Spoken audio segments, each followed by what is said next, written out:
and comments of the hosts and guests are not necessarily those of the station.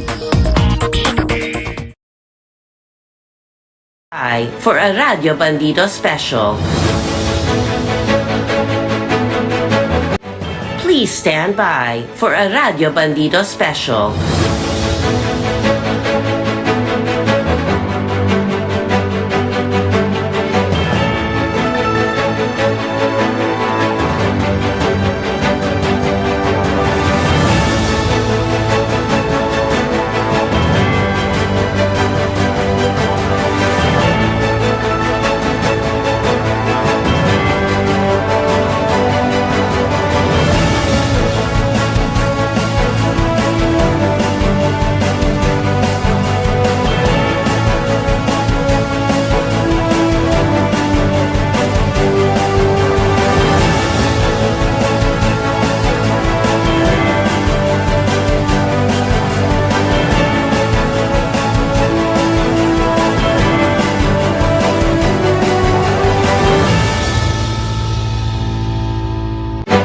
Please stand by for a Radio Bandido special.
Please stand by for a Radio Bandido special.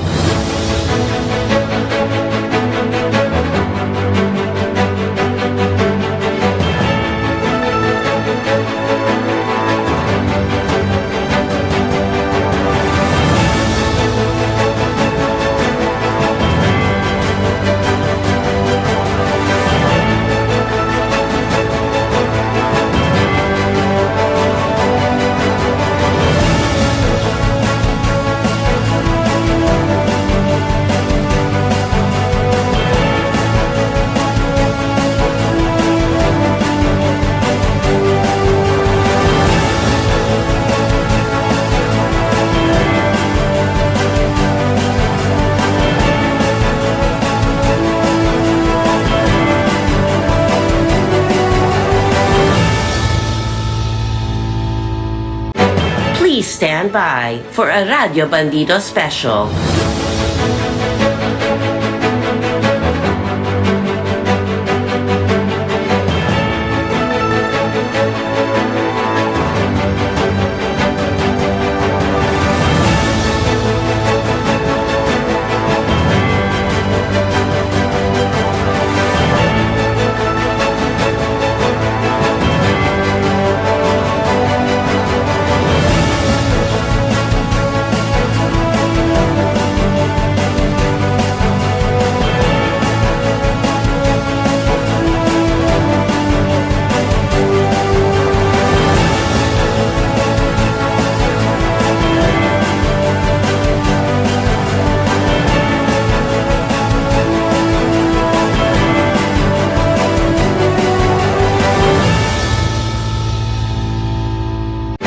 Please stand by for a Radio Bandido special.